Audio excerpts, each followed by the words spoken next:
I do Radio Free America. Radio Free America, we actually get into the corruption aspect of all this stuff. We get into the Dun & Bradstreet. We get into the North American classification system. We get into the federal funding law.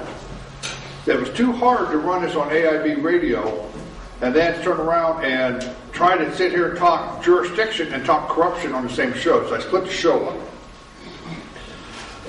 So if you go to TalkShoe.com, you get into AIB radio, or you get in the ID number of 48361 up there in the search bar. That will take you over to the AIB website. You click on AIB radio, it'll take you down to my archives. There's records of all of our conversations on this thing. That's the same thing with Radio Free America. Radio Free America's ID number is 17898. Get into it. Go over to Radio Free America, click on the word, it takes you into the archives. Everything we have is recorded.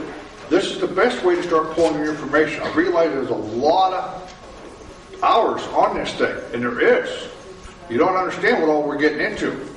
This is not a one-night course of education, because what I teach, you have to be able to walk it, you've got to be able to talk it, you've got to be able to sit down and explain it. And I'm going to have my opportunity here the 18th of this month. My daughter got a ticket. I'm going in on her behalf as a private attorney general and representing her. Now, whether they're going to allow me or not, it's going to be a different question here. But I did put the paperwork in. I filed the interference. I filed all the Rule 17 as the vested interest.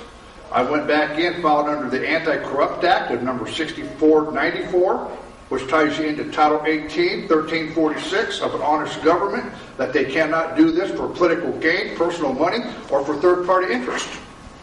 And that's exactly what they're doing.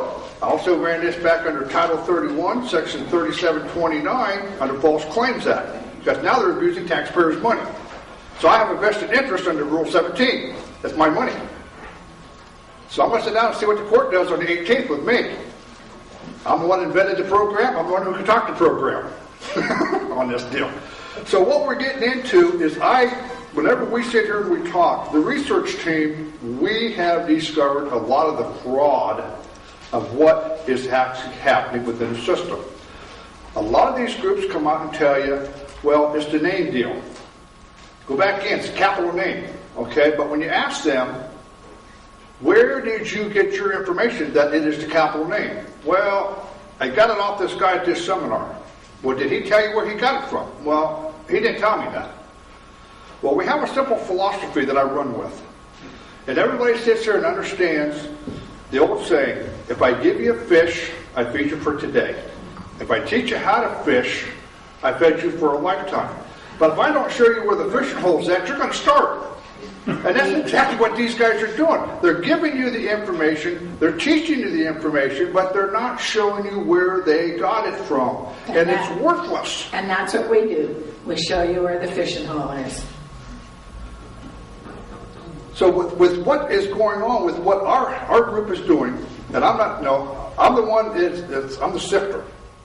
All the different people come in, put their information into me. I'm the one who sifts it out. I'm the one who goes through it. I'm the one who puts it together. I put it out to the group. I want comeback. I want feedback. Wrong, right, whatever. We need to correct it so we can get it right. What we discovered is everybody's been fighting these people under the Foreign Sovereign Immunities Act. Every time we've ever sued them, they claimed 11th Amendment immunity. We never knew how they were doing it until I sit here and start going through the book, and I read Rule 4J under the Federal Rules of Civil Procedure. It sits there and says if you want to sue these people, you have to sue them under Title 28, under 1608. You got to sue them as a foreign state. You got to sue them as a foreign country. They started going, click, click, click, wait a minute. If we have to sue them as a foreign country, then that means they have to sue us as a foreign country. Because if we're foreign to them, then they're foreign to us. This is a two-way street.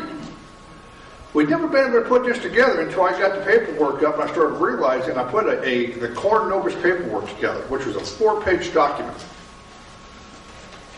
Top of the first page was the court heading. Then I had my writing.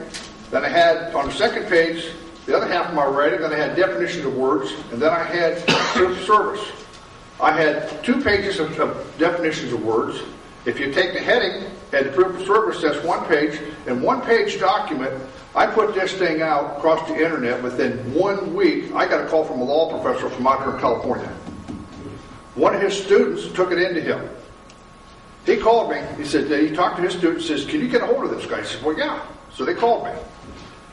And he asked me, he says, what was your basis for the foundation of this Coram Nobis paperwork? So I went through and I explained the whole thing. It took me 2 hours to explain this to this man on telephone. He says, my God, he says, do you realize what you've done? I says, yeah. He says, no, do you comprehend what you've done? Yeah.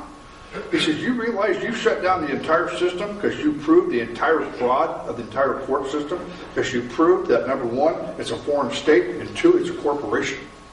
I said, well, yeah, so, but I got a remedy for this. I made a cure for my paperwork. He said, cure? He said, what's your cure? I said, very simple. A judge is going to have to sit on a bench and keep his mouth shut. He's not entitled to opinion. He's not entitled to a thought. He has to go to the jury. A jury's going to have to sit down and make all the decisions. He can no longer sit on Dun & Bradstreet. He can no longer sit on the North American Industrial Classification System. He can no longer sit on here for profit. He has to take a paycheck. That's it. The prosecutor can no longer sit here and misrepresent the state of in that courtroom. He's actually going to have to bring in a real live victim, a real live injured party. He can no longer sit on the Dun & Bradstreet. He can no longer sit on the North American Industrial Classification. That federal funding that comes into the political subdivisions, like under Title 23, under the Highway Safety Act, Section 1250, 40% comes into the political subdivision. That 40% now has to come into the political subdivision and can no longer be pocketed into the judge's pocket or the prosecutor's pocket. He says, my God, he says, you just exposed the federal funding fraud. I said, yeah, what's your point? 4-page document. I shut down the entire system. The thing of it is, that 4-page document at that particular time was only out for a week. We've been out for about going on 5 months now. We've had quite a few wins on this thing. I'm also getting people that's getting their butts handed to them. And that's what she's sitting here telling you. They're not using the paperwork right. They don't understand the paperwork. And that's part of what we're in here for. To get you to understand what you're doing with this paperwork. Because my paperwork will get your butt thrown in jail in a heartbeat. Because if you cannot defend it, you cannot talk it, you cannot walk it, that judge is going to hammer you. I just had an incident with one of the guys who ran this up in Ohio. Went up in front of the same judge that I had that busted me for my out-of-state driver's license. He went in and challenged the jurisdiction of the court. She sat down and says, I have jurisdiction. I also got subject matter. My jurisdiction lies over the territories. If you go back and read Title 9 of the Ohio Vice Code, that's where my jurisdiction lies. These judges give us the answer if we will go take the time and go look it up. She never told me this, but she told this guy this. I went back into Title 19 of the Ohio Vice Code. Her jurisdiction lies over the territories. She's absolutely right. What's the definition of territories? Municipal